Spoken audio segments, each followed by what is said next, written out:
2013 жылы бір кісі мені Түркістаннан арнайы іздеп келді. Қасында 9 жасар ұлы бар. Есімі Ибрагим. Соны оқытпақ болды. Бірақ баласы тым жас екен. Әлі 1 жыл бар, келесі жылы алып келіңіз дедім. Әкесі қояр да қоймай курсқа қабылдауды сұрады. Мен бір ғана шартпен келістім. Бір күн оқытайын, жоғары сыныптың оқушыларын ілесе қалса, қалады, егер ілеспесе алып кетесіз дедім. Әкесі бұл шартқа көнді. Ертесіне оқу процесі басталды. Күтпеген жағдайға куә болдым. 9 жастағы Ибрагим өзінен 3-4 жас үлкен балаларды оп-оңай басып озды. Ибрагимнің әкесі құрылыста нәпақасын тауып, отбасын асырап жүрген шаруа адам. Ал анасы үйде отырған келіншек. Бірақ ол қарап жатпай, баласының кеудесіне ізгіліктің дәнін еге беріпті.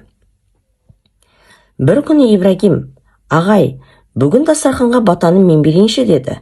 Елең ете қалдым. Бата білесің бе? Деп сұрадым. Сөйтсем, батаның түр-түрін біледі екен.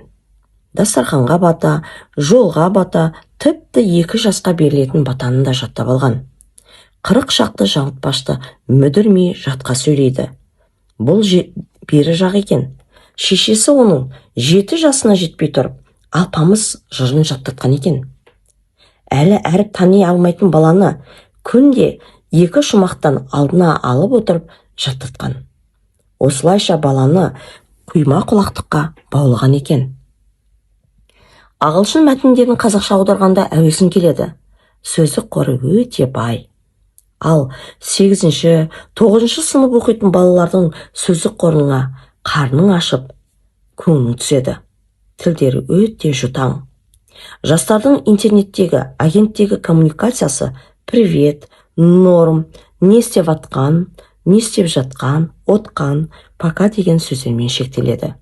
Лексикомдары тым қарабайыр.